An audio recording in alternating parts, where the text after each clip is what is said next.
Hi, I'm Dave Cousins, and welcome to the second episode of PSC's Archery Behind the Peep podcast.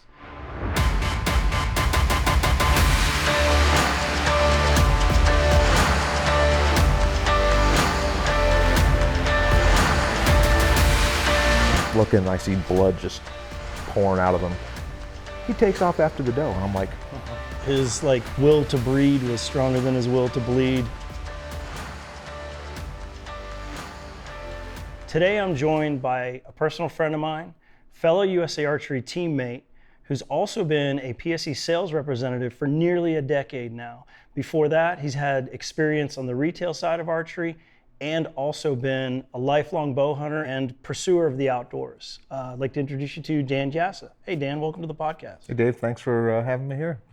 So Dan, here on the podcast, we like to kind of get into the roots of where you started with your outdoor adventure. Mm-hmm. So for you, you grew up in, was it Nebraska? Yep, St. Edward, Nebraska, town of 800 people, and actually didn't grow up in town. I grew up about 2 miles out on a farm. Okay. So given a small town, rural environment, was hunting and the outdoors part of your family heritage, or how did that come about for you? So, living on the farm, you're always outdoors. Yeah, so obviously. Got a Red Ryder BB gun when I was 4, and then Yeah. a 22 when I was 6, and then found a old recurve bow somewhere and just started shooting that and fell in love with it right away. Just an old stick and a string, Yep, and some just cedar shafts. Remember the first time I actually strung it, I strung it backwards. I had no idea what I was doing. Yeah. I was this thing kind of very fun. And then I saw a picture, I'm oh, you're supposed to string it the other way. And I remember pulling back and going and just launching arrows holy shit, that was cool. This thing actually works, Yeah. right? So you were the first person to even dabble in archery in your household. Yeah, my dad, he had shotguns, he bird hunted a little bit, but nothing archery wise. I don't even know how that bow got into our junk cabin thing that we had at the farm. We just happened to find it. Just some artifact. Yep. The archery gods had left it there for you to find. Yep. So you had that, then asked for a bow for Christmas whenever I was 9 or 10 years old, and got an old Jennings Lightning that I still have today and bowfish with. And, Oh, really? Yep. So that was your first That was the real first bow, real bow. a Jennings Lightning. Yeah. Yep. That's wild. And it's still running. Yep, still For got the it. most part, still all kill these fish days, with it. still kill fish with it. Yeah, wow. I've always been curious. We go back to the old bows we used to have, and I want to ask you, do you think you could shoot a Vegas 300 with it now? Oh. There's a challenge, right? Yeah. So that was kind of the beginning of your journey. That led you into hunting or into target archery first, or? So the bow I initially had just shoot around the house. I'd go out and go bow fishing. I had a buddy of mine that had his family had lakes. We'd go shoot fish and stuff, and never really hunted deer until it was probably 2007, 2008. Yeah. Went off to college, did college sports, started working, started a career. Had my degree in exercise physiology, so started doing that out of college. Got into motorcycle racing, and then got into a kind of a little rough spot in my life. And one of my clients is hey, I've got this old bow. It's I know you used to do that kind of stuff. More than happy to take it and try shooting it, and if you want to go hunting. And that was kind of where I got started the fire back in me of shooting it. Man, this is really freaking fun. So let me rewind a little bit. You mentioned school sports and college sports. What were you doing? What sports were you into and engaged with? Were the team sports, individual sports? So I started out, it was a D3 school, Nebraska Wesleyan. Started out in football, and then I did throw shot put discus in high school, and then the college track coach found out about that. It's hey, we need some team points for conference. Okay. Come out and let's see what you can throw to see if maybe you can place in the top 8 and get us some points for conference. And ended up doing fairly well. And it's man, I kind of missed that, doing it and doing my own thing. And yeah. So I did both sports all the way through college, but the track part, the individual part, was way more fun for me. So through that avenue of sport and individual sport, that led you into your formal education and what you went to school Yes. for, So, and yeah, your life's trajectory. That's how I got point? into the school I was going to go to. They had a really good athletic training and exercise physiology program, and obviously getting coaches to want you to come and play on their team was kind of a motivating factor to go to that school. And yeah, so I've always been competitive, so having someone say, hey, we think you can come and help us Yeah. make us a better team or whatever was always something that I enjoyed doing. So at what point how did you come across like competitive archery? So When did that adventure kind of take place? If I hope I'm not getting ahead of myself. No. But yeah. So when I first got that bow, I started shooting, living at a buddy's house, and threw a target out in back his backyard and started shooting. Another client of mine, I was talking to him about shooting archery, and he kind of got a hair up his butt, and he went to Cabela's and bought a bow. And then one weekend he's like, hey, I'm going to this 3D tournament. I'm like, what the hell is that? Yeah. I've never heard of 3D archery at that time because I wasn't in the archery space. So he's like, yeah, they got these targets that look like animals, and you go and shoot them. They got scoring rings. So we went and shot that. I'm like, oh, this is kind of fun. Like I enjoyed that, like keeping score and going through all this stuff.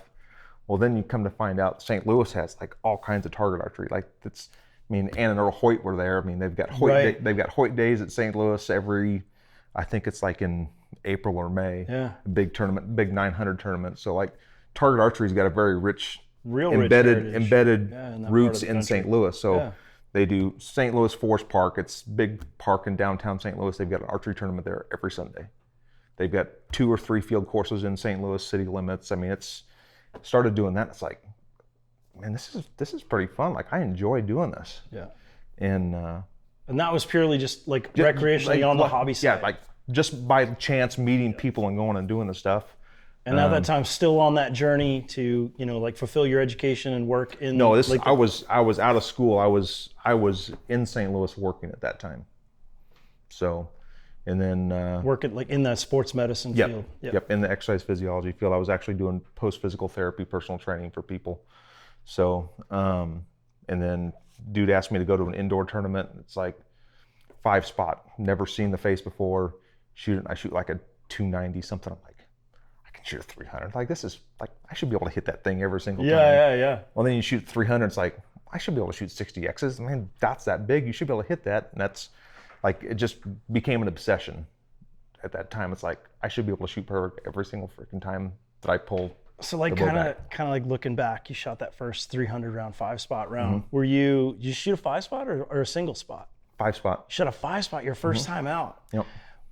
Was there an intimidation factor there? I mean, looking at those 5 individual little spots versus the 1 spot. No, I mean, I think the intimidation factor was just the other people that were there for me. Really? It's like, I thought, like, I mean, when you get into it, it's like everyone's watching you. Like, you get that pressure on you.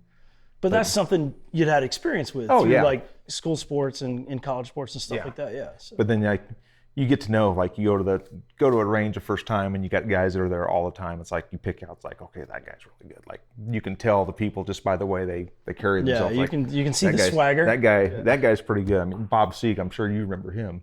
He used to shoot in that same archery club. I mean, he was alternate or second alternate for the Olympics. I can't remember what year it was, I think it was 82 or 84 or 88. Yeah. Yeah. So he was kind of like, that was the dude in St. Louis at the time because he kind of shot all the big scores, and it's like, I should be able to do exactly what he's doing.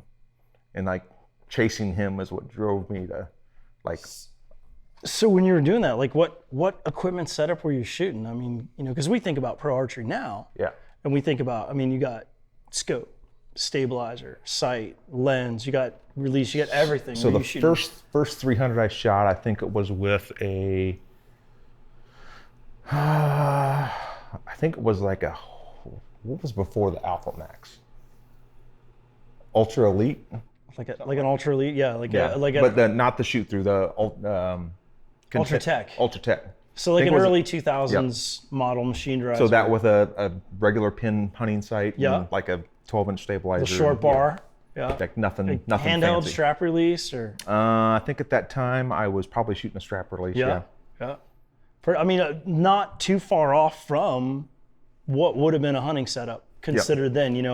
Then that bow was maybe 37 inches axle to axle, maybe 39, depending on what limb configuration would have been on it. Yep. So really bow hunter freestyle. Yep. I guess would have been what you're shooting. Yeah, just like a souped up version of a bow hunting setup. Yep. And then from there, just the obsession of finding the pieces to go together to get an open setup. And the the first 60X I ever shot was actually in a tournament. Really? Like I never shot one. Guy at the range like, I think I'll be able to shoot a 60X this weekend. It's like, well, you've never shot one. It's like, you're not gonna be able to do it at the tournament. It's like, fuck you. Yes, what I better can. place to do one, right? Than like where it matters. Yep. Yeah, for sure. So for sure. Presley's Midwest Open was the very first time I ever shot a 60X. What year was that? 2010. How'd the second day go? I think I shot a 298 with like 24. Yeah. But yeah, it's like, I remember standing up there, it was me, Keith Trail, and Chance Bobev shot 60Xs on that line. Yeah. And it was like, whoa. Those are some names, right? Yeah, you're like, I'm in the show. Yeah.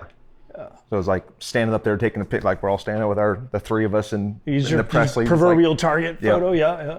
So yeah, stand up there with them, and it's like, holy shit, like this is pretty cool. I remember first time getting the paycheck, it's like, whoa. You got a check that weekend. Yeah.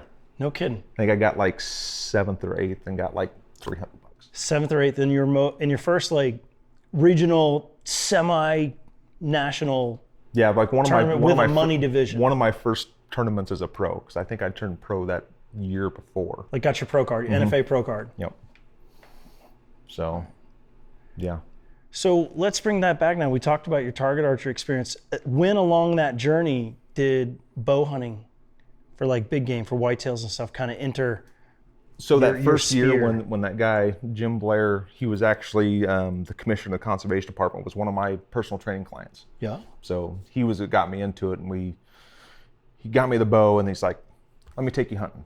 So I went out and hunting with him, and then we ended up making this deal where I took care of all of the stands, and he let me go hunt this place. Okay, so you're kind of a bit of a game manager for him, or So I basically go out and just make sure everything's trimmed right, where there's no branches in the way, and make sure all the stands are safe, make sure all the straps are good, and he'd let me go out and hunt there basically whenever I wanted, because it was a good hour and a half away, so it wasn't like I go out there every day, but I'd go out there maybe once every couple weeks and start hunting. So like during that experience, was he kind of guiding your way a little bit on like, you know, how to set up for like a wind direction, which way the sun's gonna be, like, you know, or was that stuff you already kind of came into that knowing, like how to set a stand up and why to set it where and stuff like that? We didn't really get into that deep a conversation until we'd been, like, he didn't know me from Adam. He was just like, he was helping me out because I seemed like a good kid. Like, so this was a guy that he was notorious at our gym for, like, he'd schedule something and then cancel last minute.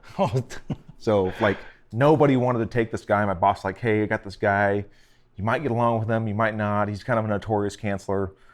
So I call him like, Jim, listen, it's like, I'd be more than happy to take you on as a personal training client, but I basically laid out, like, my time's important to me. Like, if we're gonna do this, you need to be here when you say you're gonna be here. And like, told him, if you're not gonna do it, I don't want to deal with you. And he's like, okay, I can respect that. So he'd show up to every appointment and not cancel, and we got to be pretty good friends after that, just because it's like a good candor there. He'd probably never been approached like that in anything. Yeah. So over time, like, I got to learn a little bit from him, and he got to trust like what I knew, and we got to be, I mean, we're still really, really good friends and keep in contact. I go back and go hunt with him a fair amount whenever I'm back in St. Louis and stuff. So it's good to have that kind of camaraderie in this stuff, because it's like, for me, I think about it's a lot of the things that are shared when you're not even saying anything at all. It's just being in that moment, being in the process, like going to set a stand, or, you know, hey, how are we going to figure these deer out? Where do you think they're moving to or from? Yeah, so I mean, I remember the first time we went hunting, it's like an hour and a half drive. I don't think we said a word the whole way up there. Right. And it wasn't uncomfortable. It's like, he didn't have much to say, I didn't have much to say. It was like 4:30 in the morning, and pulled up. He's like, all right, the stand's right over there. Be back to pick you up around 11 o'clock. And it took a little while to like break the frost off top layer of everything. But I mean, over time, we even when we see each other now, it's like we're like blah, blah, blah, blah, blah. It's like talk about the important stuff and have a couple beers. And it's something that's said quite often in the fishing circle that I'm in. It's really hard to find a good fishing partner that'll just shut up. Yeah. So I can only assume it's the same when it comes to hunting buddies. Yeah, and when we went out hunting together, we always had radios and like never talked a ton unless we absolutely had to. And we get done, get in the truck, heading home. It's like, we talked about the whole, like, I saw this deer here, I saw this deer here, it was moving here then. And he did say that one night, like, he goes, I really appreciate you not saying all that over the radio, because like you could start talking the radio and there's a deer 5 feet from me. Yeah, you blow the whole deal. Yeah. Right? Yeah. It can't be his fault for having his radio on. Yeah. Honestly. With that said, you guys have obviously spent quite a bit of time in the woods together. You know, give me a really good hunting story about with him, with anybody. Give me something good. What do you got? So the very first buck that I killed with my bow, I don't even remember what year it was, but it was after I killed a few does off his place, but never killed a buck with a bow. Now, was this back in Nebraska? This was in Missouri. Oh, in Missouri St. now. Louis. Okay, Yep. yeah. So we went to his place. It was me, Jim, and actually the guy that owned the shop that we went to at the time. He had invited him to go along. And So you got in with like the shop guy. You guys had a good little circle of dudes. Yeah. So we're driving up, kind of discussing where we want to go, and I'm like, I really want to go to this stand over here. He's like, man, it's like that's afternoon hunt. He's like, you're going right into the bedroom. It's like you need to I don't think you should go there. I'm like I think I'm seeing everything. It's like I think I could kill a buck there tonight. He goes, if you go in, he goes, it's about a half-mile walk. He goes, you need to move slow enough. It's going to take you about an hour and a half to get there. Because he's worried about you maybe bumping a deer out of the bed, Okay. bumping a big buck out of the bed. So I snuck in there, and it probably took me an hour and a half to go, maybe a mile, and got up in the stands. Like every step, it's like making sure nothing's going to clink. Get in there, get set up, get my safety harness on, get everything set, get my bow down. And I probably sat there for 45 minutes, and then I heard a sneeze. I'm like, the fuck was that? Sitting there, about 5 minutes later, there's another sneeze. There was a buck bedded like 30 yards from where I was, and he started having a sneezing attack. And you crept all the way in on him like that. So at that point, I'm like, oh shit, there's a deer there. Now what happens now? What do I do now? I'm like, I couldn't see what it was. I could just see him sneezing, or I couldn't even tell it was a buck at the point. He starts sneezing, and then he stands up. I'm like, oh. It's like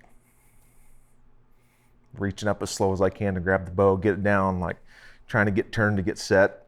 And then he stands there for like 15 minutes, just kind of licking stuff and shaking and whatever. And he finally moves, and I'm like, okay, I'm going to get a shot at this deer. And then I see a doe running down through the draw, and there's another buck chasing that doe. And I'm like, So this is like rut. yeah, oh yeah, it's like early November. Oh, wow, okay. So, and I'm seeing him, and he's like, you can tell when deer like, man, I'm gonna go chase after that. I'm like, son of a bitch, like I gotta get up and get drawn. So stand up, get drawn, make a really good shot on it. I feel like it's a really good shot at the deer. He bounds off like 10 yards, and I hang the bow up, and I'm looking, and I see blood just pouring out of him. He takes off after the doe, and I'm like, what just happened? Well, he made it about 40 yards up the hill and fell over, but there was like he stood there for 30 seconds just bleeding out, and I'm like, he's gonna fall over right there. He's gonna fall, and then he takes off running after the doe. I'm like, so dragging him out and like having the very first buck that I'd shot with him and getting a picture taken with him on his property. It was a pretty cool moment. That's wild. That's wild. Yeah, it's like that buck in that moment, his like will to breed was stronger than his will to bleed. Yeah. He just didn't want to die. But it was funny. It's like, I wouldn't go in there. It's like, nope, I'm gonna do it. Like totally against the book. Yep. Like, yeah. So that was a pretty cool hunt. Did you get that buck mounted? Mm-hmm. You still got it today? Oh yeah. Yeah. Yep. In your range or your office or whatever? My office. I've got all my mounts in there. So. Right. Where are you at now? I live just north of Columbus, Ohio. In Ohio. And we talked about office. So tell me, what is it you're doing now? I mean, your journey, I know the answer, but the audience really doesn't. So how are you involved in the outdoor industry right now? In my time shooting for PSE, like I started to get to meet a lot of the guys. Like at the time it was Blake Shelby, and I've met a lot of the other reps. Our regional sales manager at the time, Craig, I met him. We got to be really good friends. I was shooting for him on his pro staff for a while, going and working Cabela's events and stuff like that for him, helping him out for making his sales goals and stuff. And we were going hunting, and he texted me one day, and he's like, hey, this position's opening up. He's like, you really should apply for it. I'm like, my wife's born and bred St. Louis. She's never lived anywhere other than St. Louis.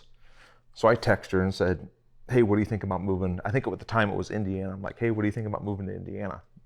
And she's like, you're hunting. I know I can't call you. It's like, why are you doing this to me now? Like, we'll talk about it when I get home. So get home, talk about it. She's like, maybe you might as well go ahead and apply.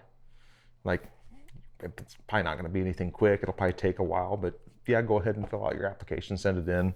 At this time, had you had any experience in like sales in the outdoor industry? I'd been working, helping Jeff at Summit Archery, like doing pro staff stuff for him, helping him when they're busy, setting up bows, doing sales, stuff like that. Like advisory staff type of stuff. Doing the sales stuff for PSC, or yeah, doing sales stuff for PSC at the Cabela's events and things like that. So not hardcore retail experience, but I had been working in there. At the time I had my real estate sales license, so I'd been doing a little bit of sales with that. Oh, okay. So yeah, I mean, I'm no real experience in the industry with outside sales, but you know, you gotten your toes wet a little bit. Yeah. So I applied, they sent me a personality test, took the personality test, and I texted my buddy that said, hey, you need to apply. It's like, yeah, I applied. He goes, well, call me before you take the personality test. I'm like, I already took it. He's like, no. So at the time, one of the guys at PSE was like, the personality test will tell you everything, but you need to know about a person and whether we're going to even consider them or not. So he's like, well, I hope you answer the questions right, because...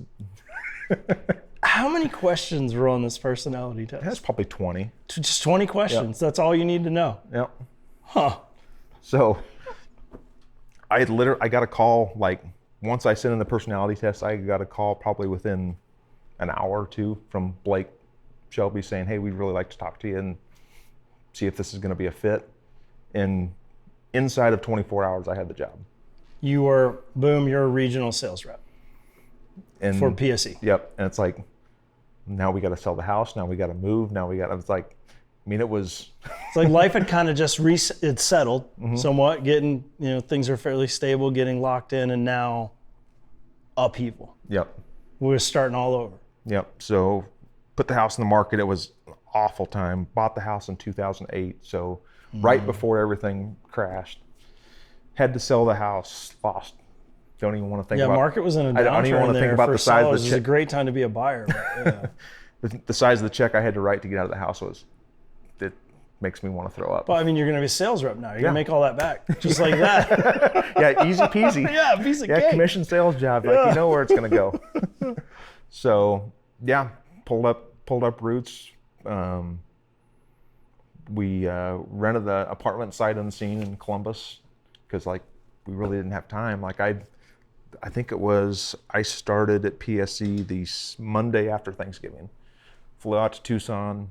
So that's like peak sales meeting time, like in our industry. Yeah, you already had your sales meetings. You've already had like sales programs are writ. You know, budget expectations are put out there. Marketing budgets locked in. Yep. Hit the road. So go. started the Monday after Thanksgiving, and I went on like a 3-week, like packed a bag with like a week and a half worth of clothes. Go a week and a half, find some place to do laundry, and just keep traveling the territory. How was like the household dynamic at that? Because I mean, that's something, you know, we can all like, you just get back from something and you got to take off. You're like, oh. Yeah, I mean, it was trying to get the house ready to sell, not being there, and having like I still feel bad for how much I put Emily through having to sell the house by herself. I mean, I was still on the phone with people, like talking to the real estate agents and stuff, but like, she was the one having to do all the cleaning. She on was the front line. Yeah, she was the one having to get the place show ready. She was the one that was having to do that. So I mean, without her, I wouldn't be able to do it. But yeah, that first month was rough. Yeah, I think we can all relate to that when there's some unsettled and it feels, you know, like it feels like the teeter-totter's out of balance. Yeah. You're like, oh man. So ended up getting through all that. Got through ATA. We ended up finding an apartment. Hadn't seen it, looked at pictures, talked to some people that we knew that had lived there before, say, hey, what's a good area to live in? Make sure we're not going to move into the ghetto or something and get someplace where one of us is going to get shot. And picked out a place in Dublin. Dublin's a really nice area. That's where they have the memorial tournament. So it's like, decent apartments there. It's like not too bad on prices. And because you're going to be gone a lot. Yeah. Yeah. So like I kind of let her pick where You had better. Like where where do you want to live? And she's like, well, let's live in Dublin. So it's pack everything up, go to Columbus. We get in the hotel the night before because we couldn't move in until the next morning. So get everything, start moving in the next morning. The movers didn't show up with all of our stuff. We stayed in the apartment the first night with just air mattress and got pizza or something. And Like at this point in your life, it's got to feel like we've taken like 2 steps back. oh yeah, We're supposed to be moving forward. And here Yeah. we're getting air mattresses from Walmart. So she goes upstairs to take a shower, and I'm sitting downstairs on my computer doing something, and I look up and I'm like, what is that on the ceiling? And I just see a little drop of water.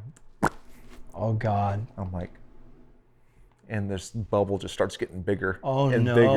bigger. The bathtub was leaking. It's leaking. And I went up, poked it. Oh yeah, down it comes. Yeah. It's like, yeah.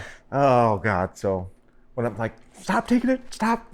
It's like, hey babe, one more thing. Right. So yeah, definitely a lot of struggle and a lot of change, tons of uncertainty throughout that whole process, but then getting like that golden ticket opportunity to be involved in the industry, and then, further broadening your network and then competing in more tournaments and stuff. So like, where did that lead you? How did that stuff kind of unfold?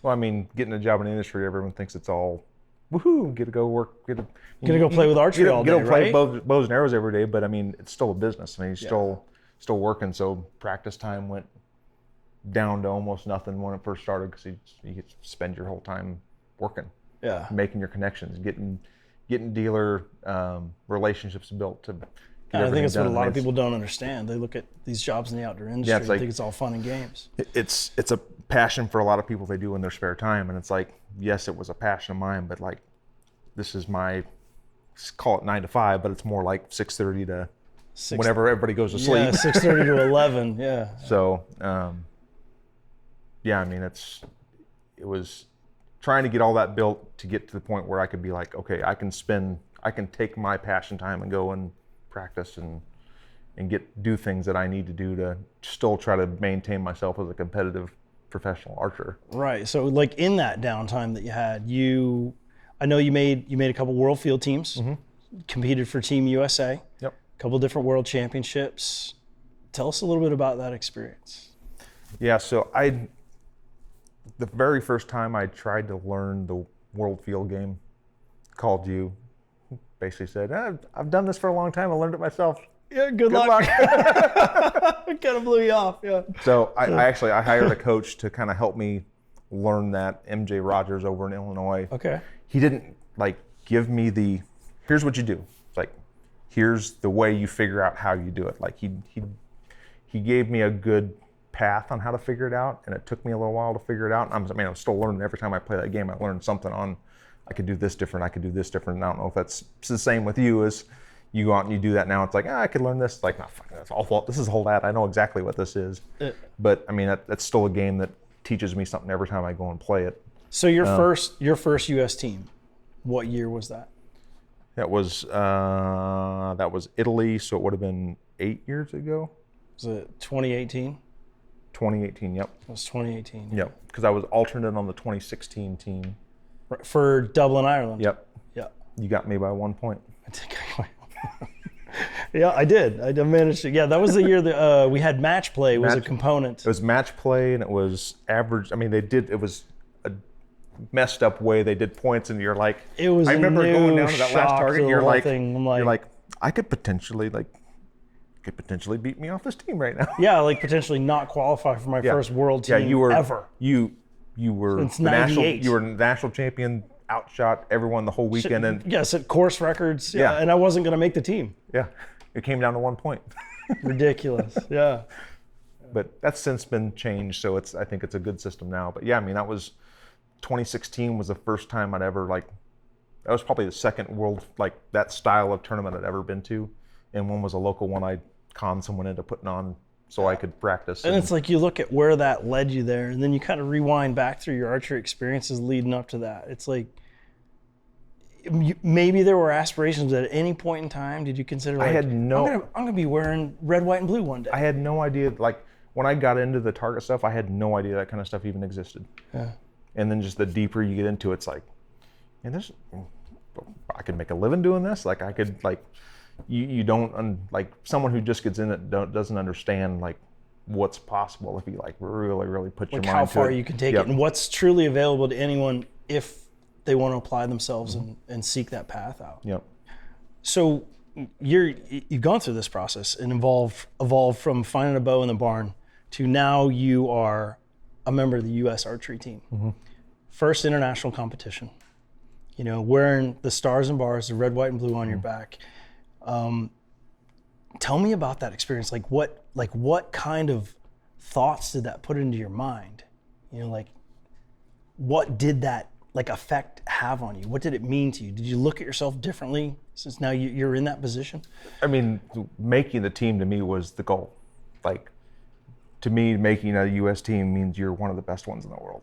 Like, you should be able to go, if you can make the team, you can go and win a world championship. Our team is that strong that if you do it, you should be able to win a world championship. So I had that mindset going in. It's like, you could potentially walk away with a medal. You could potentially walk away with a world championship. So I went in with a good deal of confidence. Yeah, it almost changes like that where the bar is for you. It's like once you hit that team and unlocked that, it was like, well, I'm more than just going now. Yeah. I've got a shot. Yeah, I'm not going to go there to do anything but win. Whether it happens or not, it kind of depends how everything goes. But yeah, it's like I never go into a tournament thinking anything other than you're here to win. Yeah. So you go to the World Championship in Italy, is that right? And you go through the whole process of qualification and you get into the elimination rounds, the matches. How's that boiled down? So my first match was, I can't remember who it was. It was someone who beat Sander Dolderman to get in, which was an upset. So it was like, okay, I don't know who this guy is. Sander being a fairly recognized, you know, field level competitor from the Netherlands. Yep. So I beat the guy that beat Sander fairly easily. And then I think, because that was the year they instituted, like if you made, like the way the brackets work, I ended up qualifying in 5th place. Okay. So like So you had to fight your way all the way through because top 2 are guaranteed. Top 2 are guaranteed. And then I got to buy the first round. So it was, I think it cut it down to 32 or 16 or something. 32, 16. Yep. Yeah. So now you're shooting for a spot in the 8s. I had to buy the first round, then had to shoot into the 8s, and I drew Mikey, which #1 archer in the world. It's like Mr. Perfect. Yeah. Yeah. So we get out there and start shooting, and it's like first in, I think it was like a 55 meter, like at a 10 degree. So not super 60 hard, yards, but like 10 degrees, that 1 format, yard cut maybe. That format, it's like kind of like, do I cut a yard? Do I cut 3/4? Like how am I holding? Like, because some of the guys have been shooting, like since you had a bye, you didn't get to shoot the first match. Some people had already been on that course. They already been on a course. So Mikey hadn't been on it, but it's like, now I come in, I get through one match. I didn't shoot that great, but I made through fairly easily. Yeah. And now it's like, okay, now you gotta pour the coals to it. Now you gotta step it up because you're against the best in the world at that time. So I think the first end I shot all 3 6s or whatever. But through the match, I think it's 6 targets. Mikey and I went back. I was up 1, he was up 1. I was tight. up 1. I mean, came down to the last target and we were tied. Last target, and you're tied with the world #1 at the time. Yep. Yeah, that's got to be. I mean, did that put more pressure on you or take pressure off of you? Does it change your perspective of your ability level? I always felt like I could do it, but that moment put, like, the whole weekend I didn't feel much pressure, but that one arrow.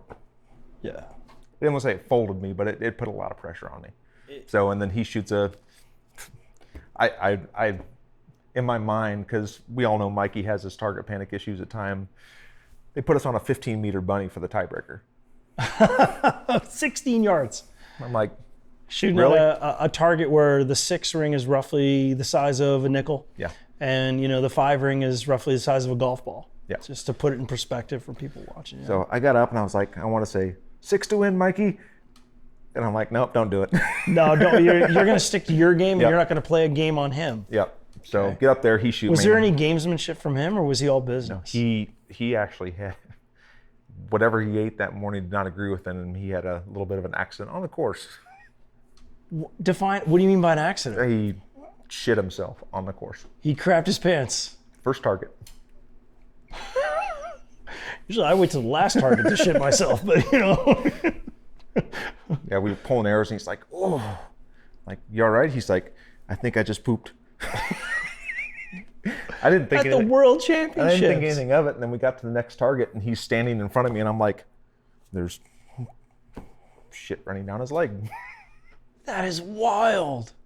That is what. Do you think at any point in time maybe it was the adrenaline of the competition that got to him? He said it was whatever he ate, because I don't think Mikey feels. Well, I mean, you know. But yeah, it came down to that 15 meter target, and he scribed it, and I was just off. Oh man! So this was a shoot-off arrow. Yeah, then. One arrow closest to center. Closest to center. To get to a medal match. On a journey that started like 9 months before that moment. Mm-hmm. Have you thought about that arrow at all since then? A lot. I'm surprised. Yeah. Yeah, there's a few arrows I think about, and that was one of them, because, yeah. Looking back, like you said, you've definitely thought about that arrow, okay, in the past. So when you think about that arrow now, do you use it for fuel or does it deter you? So one thing MJ taught me in reading like Lanny Basham's book with Winning in Mind is like to always take anything that may not be perfect and just tell yourself what you can do better. Don't think about what you screwed up. Think about, all right, this arrow, I'm going to do this better next time. That's a really great process. It's you get under pressure and it's like, okay, make sure you do this perfect. Right. Like, don't think about the bad things. Think about how to make things better every time you shoot. That's super relatable because I come at it with a very similar approach. I always ask myself two very deliberate questions. What did I do well? What will I do better? Yes. Kind of the glass half full approach, and how can I fill the rest of the glass versus the glass is half empty. Oh my gosh, the glass is going to be empty if we keep going at this rate. Yeah. So that's your process. You can refine any of that. Like you step up to a target to approach it, and you got one arrow, you want to put it closest to center. Go. What do you do? Look at the target, and I want to see my arrow going in the middle in my mind before I even think about putting an arrow on or drawing the bow back. So a visualization of your outcome? Of what I want to happen. Okay, to start the process. So nothing too in-depth, just seeing the shot go exactly where I want it.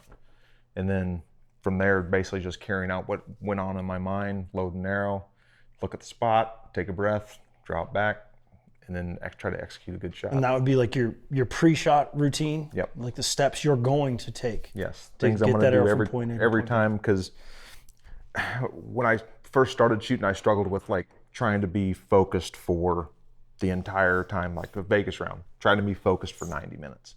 For like the whole length of the whole round? The whole length of the tournament. It's like sit down and don't think about anything but shooting a 10. That had to be physically and mentally exhausting. And MJ's like, he goes, you need to figure out how to think about other things until you clip the arrow on the string and you've got intense focus for 15 seconds. Gosh, I guess that'd be like trying to focus on all 26.2 miles of a marathon while you're standing at the starting line instead of one stride at a time. So that was one of the biggest pieces of advice for me. It was like, have fun, cut loose until you put the arrow on the string, and then you need to have 15 to 20 seconds of intense focus. Until you clock in and it's go time. Yep. Right on. So until you need to figure out how to turn it on and turn it off and be able to be very well at turning it on intensely and then being able to completely turn it off. Right. Wow. Well, let's jump into just a couple three little hot takes on some popular topics right now. Okay. So, hunting arrows, rage and debate. It's been going on for a little while now. Are you a heavy arrow, tons of kinetic energy, compromise your speed guy? Are you super ultra light arrow, tons of speed, maybe a little less kinetic energy, but definitely flatter trajectory? Or more of an in the middle of the road, what shoots, and where do you fall on middle of the road guy. So I'm shooting about I think my arrow right now weighs about 423 grains. I never really like build an arrow to get to a certain front of center, but I typically always land around 11 to 14%. And I think I'm right at 14% with my build right now. Of FOC. Yep, front of center, yep. I was always taught FOC stood for the over concerned. Yes. Because like I say, I never like build an arrow for that specific. Right. Like, I have to get to this number. 100 grain or 125? I'm running 100 grain, but I've got a 20 grain weight behind the insert. So practically basically running to 125, but in a different way of going Yep. about it. Yeah. So middle of the road arrow spine, middle of the road arrow weight. What kind of draw weight do you normally hunt with? And what do you shoot target with? Depends on what I'm hunting. So regular North American big game. We're shooting whitetails. 70 pounds. 70 pounds, 29.5 inches. On the bow I'm shooting around 315 feet a second. So that's pretty hot, because I think back to the hunting bows that I used to shoot and start with like 315. Dude, if you could do 250, 265 with a hunting arrow, you were moving right along. You had a really hot setup. Yeah. Yeah. Wow, 315. Broadheads, mechanical, expandable. What's your take? So the places I hunt, I don't have a lease. I don't have anything big places to hunt. I got a private place that's actually a nursery. So the lady there's like, she has some. Like they're raised deer. No, a nursery, like yeah, basically. Gotcha. They raise deer. You got me, motherfucker. So yeah, they come in and destroy her trees, and she's like, yeah, have at them. So a little bit of a depredation type of situation. So she's got 5 acres. Yeah. So, and the neighbors around it, one neighbor doesn't like the hunting, he understands it, but he's like. So is this a bit like of an urban area, or like No, semi-suburban, rural? It's out away from everything. Okay. But it's like, I want that deer to die in her property. I don't want to have to go to the neighbor and be like, hey, I killed a deer. Can I go over and drag the deer off? So I shoot as a great big expandable, because I want the thing to. Big expandable, because like it sounds to me like the situation, like the arena that you're hunting in, to use a word, the arena you're hunting in parallels a lot of like areas that I live and hunting in, you know, in the Northeast and the East, urban stuff. Yeah.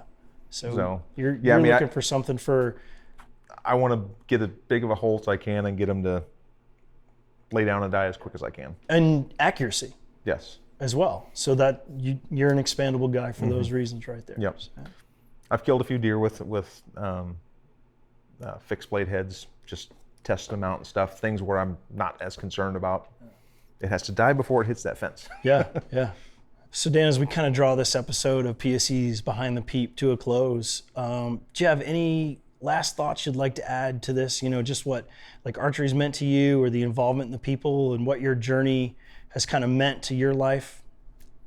Yeah, I mean, archery has been a blessing since I found it. So, I mean, it's given me purpose and given me a place to go and do great things and meet a lot of people, and yeah. Yeah, archery in the outdoors has been a savior for a lot of people, and it's a great outlet. It's a super positive thing, and it's something that's so easy to share with somebody else. You know? You don't have to be a fantastic athlete or anything to be really, really good at. It's like stand here and point at something. Yeah. And do the same thing. And I mean, if you got a bow, I mean, you know, the nice thing about like our PSE bows are so adjustable. Yep. You know, you got a buddy that's close to your draw length, maybe turn your bow down a little bit for them, move those modules, get it to fit them. And another thing too, a PSE bow, we've got a bow for everybody. Yep. So we can fit every draw length, every weight, every physical demand, every price point. We've literally got a bow for everybody. Yep. So with that said, Dan, thanks for coming on the episode. Really great having you here and talking with you and learning a little bit more about your story. So thanks for tuning in to PSE's Behind the Peep podcast. Stay tuned for episode 3.